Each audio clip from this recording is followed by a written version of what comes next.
Hey, hi everyone. This is Deonte Burden, host of Changing Lives. Hey, this is my very first live stream that I've had. I'm trying to do at least twice a week. What I want to do is kind of have outside of the show, maybe some 5 or 10 minute shows, depending on how big the chat room is and response we get.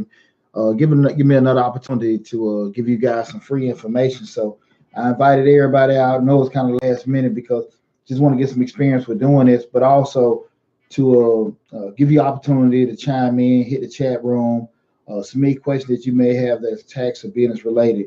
Again, it's something I'm going to try to do twice a week. Try to do at least every Sunday. But right now, we just want to start those initial phases of getting out there and giving everyone the opportunity to ask questions that may be tax or business related. We're in probably what, third week of tax season right now. Business is going pretty good. We got a lot of clients coming in. One thing that I think that's hitting a lot of people, folks are actually getting a big variance in terms of the year before. In my particular with my particular customers, most of them are getting probably less than they got back last year. A lot of that probably a direct result of Jobs and Tax Act, not in a negative way. It's just they, for the amount of money that they made, they just didn't necessarily pay enough taxes. And if you guys tune into the show on a regular basis, you'll know that I did put that out, I think, back in November. As far as people, make sure you go to your HR department or make sure you reevaluate those W 4s to make sure you're paying enough taxes from your job during the year. What happened was those actual withholding tables changed. So in essence, everyone was paying you getting paid the same amount of money from your employer, but the actual amount that was taken out, depending on how you feel your W four, that changed. You should have been bringing back home more money. And in essence, the way that worked, as far as you bringing home more money, you were spending more in the economy. So in actuality, that would enable businesses to make more money because you're spending more money because you're bringing more home. The issue that comes up with that is that you're still on the hook for the same amount of taxes that you were liable for before. So let's give a quick example with some numbers. See if you got a check for $500, and after taxes last year, it was 350 that you brought home. Now, with what happened after the Jobs and Tax Act in 2018, you probably bringing home 400 out of that 500. So you probably bring about $50 more. In essence, if at the end of the year you were on the hook for X amount of dollars for the tax percentage, like I said, that didn't change. So in the year before, you may have paid, let's say, $2,000 in taxes, whereas last year you probably paid maybe 1,200 to 1,500. That variance you're still on the hook for, and most of my clients are kind of seeing that now. I'm from a different school of thought. I know it's always exciting for everybody to get big refunds and stuff like that. I'm never a big fan on getting a refund. What I try to do is um, I want people to look at it in terms of it's not necessarily Christmas or a payday. You look at it in terms of you can do more with your money than the U.S. government can during the year. So if you're in that range of $500 or $1,000 for a refund, or $500 to $1,000 that you owe, that lets me know that you got most of your money back during the year. Now again, I know some people looking at, hey, I want to get $89,000 like that. Now again, if you qualify for earned income or different things like that, I get that. But the thing I think a lot of people don't understand is that those that's more so depending on where you fall in line for a lower income bracket, to be able to be eligible for that with the high payouts for earned income and also the $2,000 that was double from last year for the child tax credit. But if you're actually here working, you're making, I would say, upwards of $50,000 a year. You looking to get seven, eight, $9,000 in a tax refund. Uh, I would suggest it. I think you can do a whole lot more with your money during the year than the IRS could. So I would, advise everyone to go back and reevaluate their W-4s, talk to your HR to see what you're paying out, and kind of be mindful of that during the year. Again, if you, I open the floor for anybody that want to tune in to the live chat and submit questions. We're gonna try to do this on a weekly or bi-weekly basis. Give folks the opportunity to ask questions. But tonight I want to talk about um, how to stop procrastination. And a lot of time, I know a lot of people procrastinate, and I've been the victim myself, especially in the world of social media. You got a lot of distractions out there. It's easy to get off your rocker, to kind of check out, who's liking what, who posted this, or some people just being, outright damn nosy. So what I want to do is kind of get like four little easy tactics people can use to help you avoid procrastination. Um, the first thing is when you're on task with something, I think sometimes we get a feeling that things just aren't progressing fast enough. And then if things ain't moving fast enough, I think it's going too slow. Your mind kind of wander. Let me go check on this. Let me check on that. And I advise anybody just stay focused. Uh, it's super, super easy to get pulled off course when you think things aren't moving at the pace you want them to be.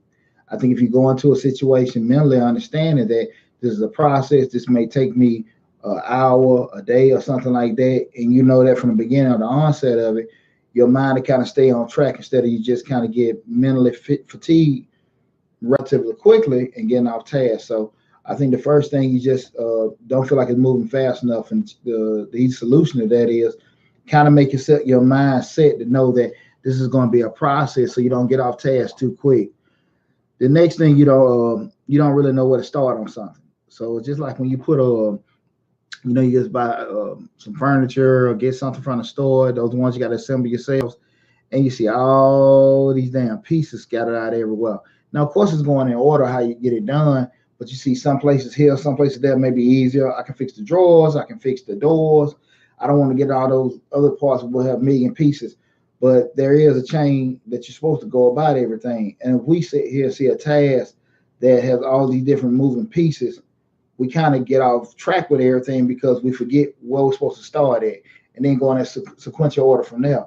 So I think I challenge people with that when you don't know exactly where to start, stop, find a starting point. Don't even try to sit here and just do this and do that and everything. Focus on finding the starting point. Focus on getting a method or a pathway to get to your objective. Do that first and then move forward. I think if you try to just move forward without a clear path or clear order on how to do it, you'll be all over the place. And then next thing you know, you're going into something else, you're putting it off.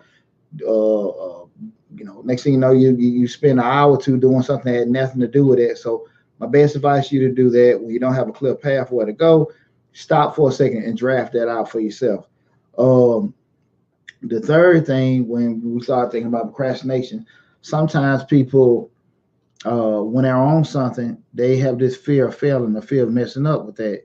So psychologically, their mind get off track, and because they don't want to face certain tasks because it can make things insurmountable. Like, man, that's too much to do right now. I can't even figure that out. So you try to avoid it, go into something else, hop on something. I come back to it later and everything because of that fear of it's something that they can't even attain. And what I always say, fear breeds inaction, and we have no inaction. There's nothing going on whatsoever. So instead of just getting in those kind of ruts where you're not doing anything and putting it off and waiting a while, or waiting for somebody to come save you, uh, number one, address what you're scared of. Okay. Then when you look at what's scared, try to find solutions to overcome that fear. Now, most time we're fearful of something because we don't know nothing about it. We haven't prepared for it.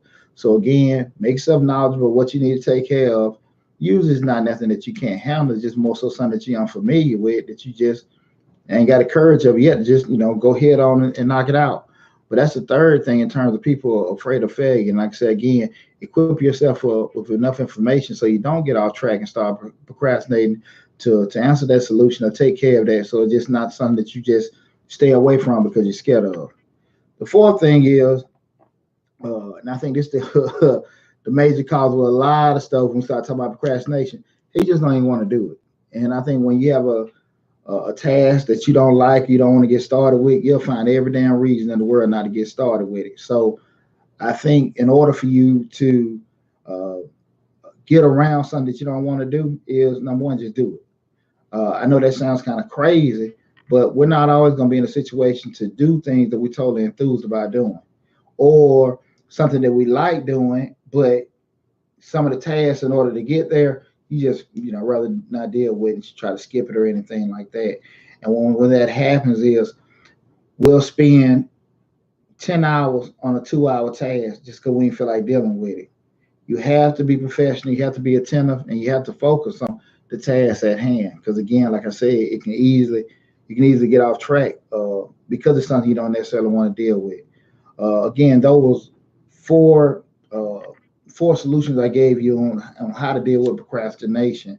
Um, Been in the chat room 10 minutes already. I know yapping that long, but again, it's something I'm going to try to do every Sunday. Maybe do it once or twice in a week. So if you missed me today, kind of keep a grip on, we'll say like 5 or 6 o'clock on Sunday afternoon. We'll open it up. People, you have any questions that are business related, tax related, this is your opportunity for free to tune in to me and get some good information. We're in the middle of tax season. We're at the beginning of tax season right now.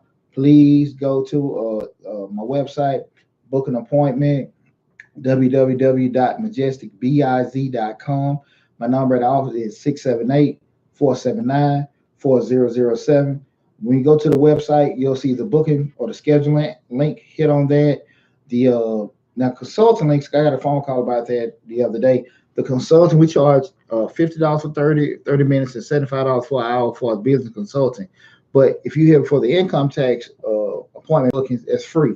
So just scroll down, find the income tax booking, prep booking. It's free of charge. Book it, lock it in, and your appointment is set. You know, we got a strong name, strong reputation that we stand behind. 17 years. Entrepreneur.com 360 list. That's some of the top 360 private owned companies in the United States. I have over 20 years experience in the financial services industry.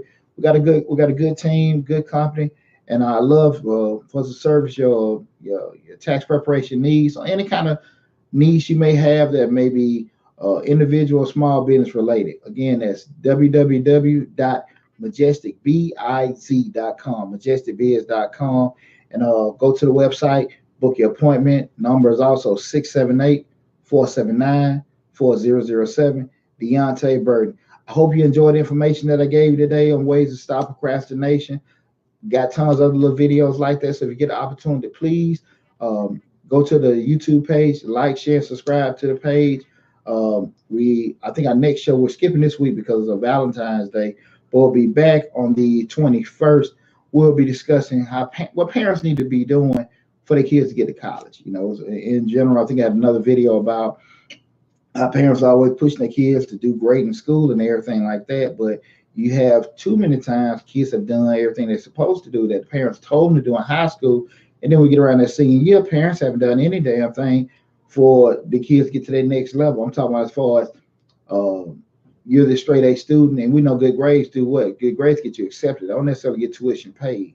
So the kid has done everything the parent told them to do, and they're ready to go to school. They're submitting to some of these schools, and the parents are letting them know right then and there we don't have money for it.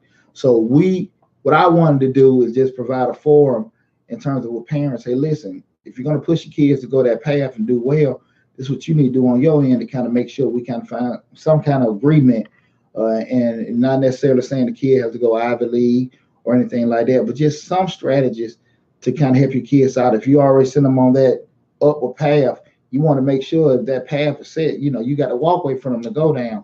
Too often kids have done everything they were supposed to do, and their parents' solution to them is get a damn mountain full of student loans.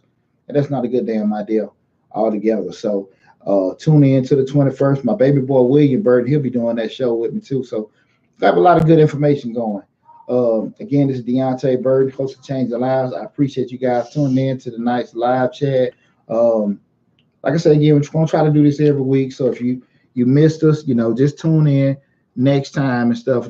This is your opportunity to get some of that free information that be business or tax related. As always, thanks again. Deonte Burden, host of Change the Lives. Please like, share, and subscribe to the channel. Make sure you hit that blue man in the bottom right-hand corner to subscribe to the channel. Take care and please spread the word about this channel. Love you guys. Thanks.